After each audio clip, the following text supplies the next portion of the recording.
ARCOSANTI is optimism in concrete. We define ARCOSANTI as a kind of an urban laboratory. The experiment in the laboratory is really a spatial experiment. How much space do we really need to take up in order to have rich and rewarding lives? Here are some stairs. Let's go all the way up. We intend to demonstrate how to create a walkable city, not one that is dependent on fossil fuels, but one that is wonderful social space. People are here for a time, a few weeks or maybe several years of their lives. Nearly 7,000 people since 1970 have come through this place, paying a tuition to be part of building all of the buildings that we see at ARCOSANTI.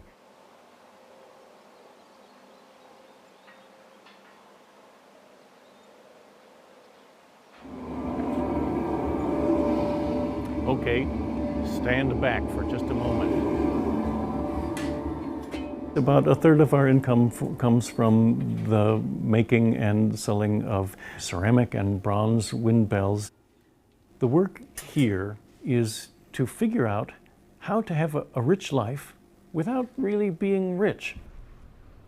I've lived at ARCOSANTI for almost 9 years now.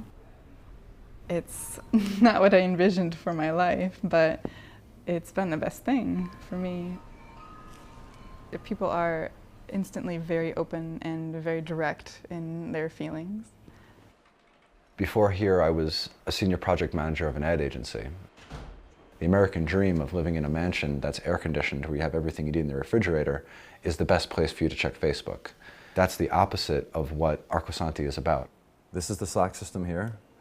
You can see we have all sorts of different private and public channels.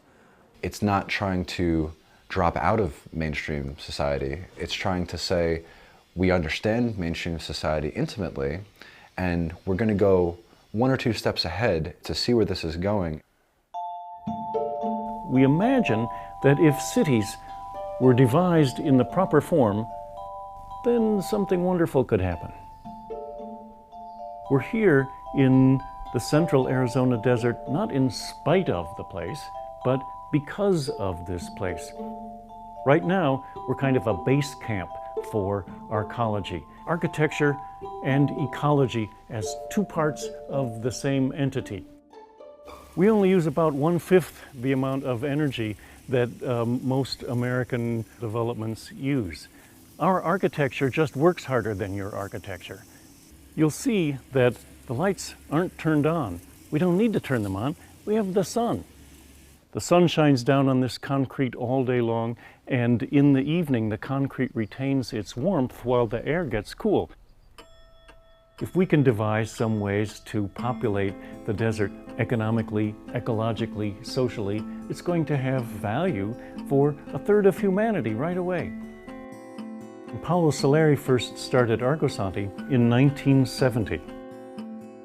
Paolo Soleri turned out to be among the most famous architects in the world.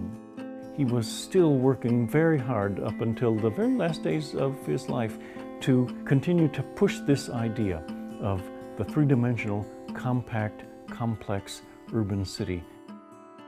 Since Paolo Soleri's death in 2013, we have had a vision for this place. So we have 17 sketchbooks and about 5,600 pages altogether. Here then is one of the first designs of ARCOSANTI.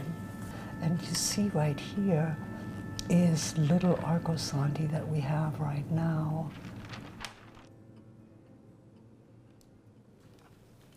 This is original Soleri work.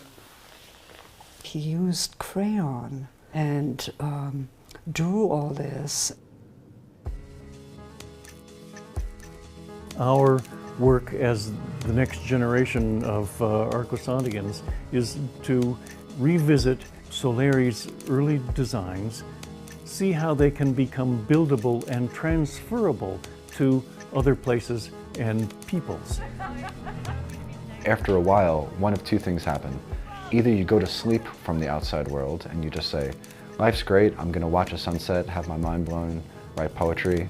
But hopefully what it will say is we have a responsibility to help many more groups of people. Right now, a little more than 50% of all human beings alive on the planet live in cities.